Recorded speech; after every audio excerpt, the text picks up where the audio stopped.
राजभवन मार्च कर रहे हैं तो उनको मैं बधाई देता हूं कि आप देर से ही आए, लेकिन आपने सही मुद्दा चुनकर आप आज बिहार के हित में आप राज्यपाल के यहाँ जा रहे हैं। जहां जहां शराबबंदी है, गुजरात चले जाइए, सबसे अधिक शराब वहीं बिकता है। बिहार चले जाइए, बिहार में सबसे अधिक शराब, जो बिहार में शराबबंदी के पहले बिकता था उससे अधिक अभी बिक रहा है। होम डिलीवरी हो रही है। अभी वो काम नहीं कर पा रहे हैं बिहार के भारतीय जनता पार्टी के दबाव में। ये बिल्कुल मैं भी फील करता हूं उनके चेहरे से। वो जाते हैं पापा से मिलने, आदरणीय अध्यक्ष लालू प्रसाद, और निकल के अनाउंस कर देते हैं। क्या कांग्रेस से बात नहीं करनी चाहिए? गठबंधन का धर्म निभाएंगे तो उन्होंने बात नहीं की। नमस्कार, आप देख रहे हैं लाइव सिटीज और आपके साथ मैं हूं वसीम। देखिए, आज 15 फरवरी है और पटना की सड़कों पर चिराग पासवान उतर रहे हैं। ऐसे में इस वक्त हमारे साथ बातचीत करने के लिए अजीत शर्मा जी हैं। इनसे हम बातचीत करेंगे क्योंकि चिराग पासवान बेरोजगारी, बिहार में बढ़ते अपराध, इन तमाम मुद्दों को लेकर आज राजभवन मार्च के लिए निकलेंगे। अजीत शर्मा जी से पहला सवाल लेंगे। बेरोजगारी, बिहार में बढ़ते आपराधिक घटनाएं, इन तमाम मुद्दों को लेकर चिराग पासवान जी आज पटना के सड़कों पर उतरेंगे। देर से ही सही, जागे तो। बिहार में ये तो बहुत पहले से है, और आप राजनीति बहुत पहले से आपके पापा भी करते रहे हैं। लेकिन खैर, आप देर आए दुरुस्त आए। बिल्कुल सभी लोगों को, ये जो सरकार है, एनडीए की सरकार, चाहे केंद्र में हो यहाँ हो, कोई बेरोजगारी जो आप कह रहे हैं कि वो तो कहीं रोजगार देने की बात नहीं हो रही है। आदरणीय प्रधानमंत्री जी 14 में बोले से 2 करोड़ युवकों को रोजगार देंगे। इस बार भी बजट में 60 लाख युवकों को रोजगार दे रहे हैं। रोजगार देना तो छोड़िए, 2-2.5 करोड़ लोग बेरोजगार हुए हैं इस कोरोना के दौर में। इसलिए उनका बिल्कुल मुद्दा सही है। और अपराध तो चरम सीमा पर है बिहार में। कोई पदाधिकारी किसी माननीय विधायक को भी सम्मान नहीं देता, कोई बात नहीं सुनता, किसी की बात नहीं सुनता। लगता है कि सारे पदाधिकारी बेलगाम हो चुके हैं, सरकार का कोई नियंत्रण नहीं है।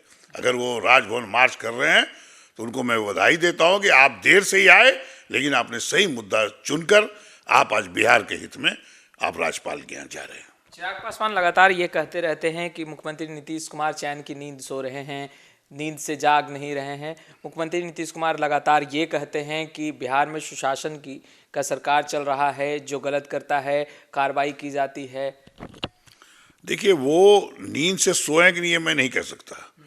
वो निश्चित तौर पर वो आदेश तो निर्देश देते हैं पदाधिकारियों को, लेकिन उनको यह पता नहीं है, उनको जो फीडबैक जो पदाधिकारी देते हैं वो गलत दे रहे हैं। पूरा बिहार की व्यवस्था चरमराई हुई है, कोई पदाधिकारी कंट्रोल में नहीं है उनके, लेकिन उनको पता ही नहीं है। वो समझते हैं कि सब चीज अच्छा चल रहा है। शराबबंदी लगे हुए हैं, शराबबंदी जहां जहां शराबबंदी है, गुजरात चले जाइए, सबसे अधिक शराब वहीं बिकता है। बिहार चले जाइए, बिहार में सबसे अधिक शराब, जो बिहार में शराबबंदी के पहले बिकता था उससे अधिक अभी बिक रहा है। होम डिलीवरी हो रही है, राजस्व जा रहा है दूसरे स्टेट्स में। तो ये नींद से सोए मैं नहीं बोलूंगा, लेकिन इनको जो सूचनाएं दी जा रही है पदाधिकारी को वो गलत दी जा रही है और उसी पर विश्वास कर रहे हैं। उनको विश्वास बिहार की जनता, जैसे हम लोग का वोट होता है वैसे ही आप वोटिंग करा लीजिए। बिहार में क्या अपराध का क्या सीमाएं गई हैं, क्या विकास हो रहा है, क्या शिक्षा की स्थिति है, क्या स्वास्थ्य की स्थिति है, क्या शराबबंदी लागू है, वोटिंग कराइए, तब उनको साफ नजर आएगा कि उनके पदाधिकारी काम नहीं कर रहे हैं, उनकी बात को मान नहीं रहे हैं। अजीत शर्मा जी, आपको ये नहीं लग रहा है जिस तरीके से एनडीए में घमासान मचा है, सवालों का बौछार एक दूसरे पे कर रहे हैं, कभी बीजेपी जेडीयू पे, जेडीयू बीजेपी पर, इससे कहीं ना कहीं बिहार की विकास जो है वो प्रभावित हो रहे हैं और जो तमाम तस्वीरें निकल कर आ रही हैं, ये भी एक मुख्य कारण माना जा सकता है? देखिए, विकास तो कुछ भी नहीं हो रहा। ये एनडीए की सरकार जो केंद्र में और बिहार में है, खास करके बिहार में, बिल्कुल माननीय मुख्यमंत्री को जो मैं बहुत दिनों से जानता हूं, मैं तीसरी बार जीता हूं, वो दबाव में काम नहीं करते। वो पहले तो एकदम विकास के लिए काम करते थे, जनता के हित में काम करते थे। अभी वो काम नहीं कर पा रहे हैं बिहार के भारतीय जनता पार्टी के दबाव में। ये बिल्कुल मैं भी फील करता हूं उनके चेहरे से। यानी अब दबाव में है? बिल्कुल दबाव में भारतीय जनता पार्टी से। देखिए, जिस तरह से जायसवाल जी आदरणीय अध्यक्ष है, उन्होंने जो बात कही, राठौर जी ने कहा कि नीति सरकार को बदलनी होगी, विशेष राज्य का दर्जा पे वो बोलते हैं पैसे तो महाराष्ट्र और बंगाल से अधिक दिए जाते हैं। अरे पैसे दिए जाते हैं तो विकास कहाँ हो रहा है? क्यों जनता को मूर्ख बना रहे हैं? आप काम तो बताइए क्या हुआ? कोई काम नहीं है बिहार में। आप अपराध चरम सीमा पर है, कोई पदाधिकारी, किसी माननीय विधायक जो जनता के द्वारा चुने, उनकी बात नहीं सुन रहा है। और आश्चर्य है, हमारे सदन के अध्यक्ष स्पीकर जो अपने क्षेत्र गए थे, वह एक थानेदार को जो उन्होंने कहा कि जो आयोजक है उस पर कार्रवाई करिए, इस बच्चे को क्यों कर रहे हैं, उन्होंने बात नहीं सुना। जो हमारे, उनका अपमान नहीं हुआ है, पूरे सदन का अपमान है, पूरे बिहार का अपमान है, सभी 243 विधायकों का अपमान है। ये सब माननीय मुख्यमंत्री को सोचना होगा। और चिराग पासवान जी अगर बोल रहे हैं, सोए नहीं है वो, लेकिन उनको पदाधिकारी जो सीनियर्स हैं, उनके अगल बगल है, वो उनको गुमराह कर रहे हैं। अच्छा अजीत शर्मा जी, अब हम बात करेंगे बिहार विधान परिषद के 24 सीटों पर चुनाव होना है। राजद ने 21 सीटों के नामों की सूची जारी की है। भागलपुर से एक सीट जो है भागलपुर का, वो सीपीआई के खाते में गया है। बाकी का जो 3 सीट है, तो क्या राजद से कांग्रेस की वार्तालाप चल रही है? वो 3 सीटों पर क्या कांग्रेस का नहीं, कोई वार्तालाप नहीं हो रही है। हम लोग जब दिल्ली गए थे आदरणीय लालू प्रसाद यादव जी से मिलने के लिए, हम लोग चाहते थे कि स्ट्रेटजी तय हो, क्योंकि भारतीय जनता पार्टी को, एनडीए को हम लोग रोक सके। लेकिन उन्होंने कहा था, हम लोग ने फ़ोन किया था, उन्होंने कहा था, हमारे आदरणीय अखिलेश जी जो सांसद हैं हमारे, उन्होंने फ़ोन किया, हम और अध्यक्ष मदन बाबू बैठे थे। उन्होंने कहा कि तेजस्वी जी आ जाते हैं, बाहर से आज लौटे हैं, हम बात करके फिर आप लोग को बुलाएंगे बात करने।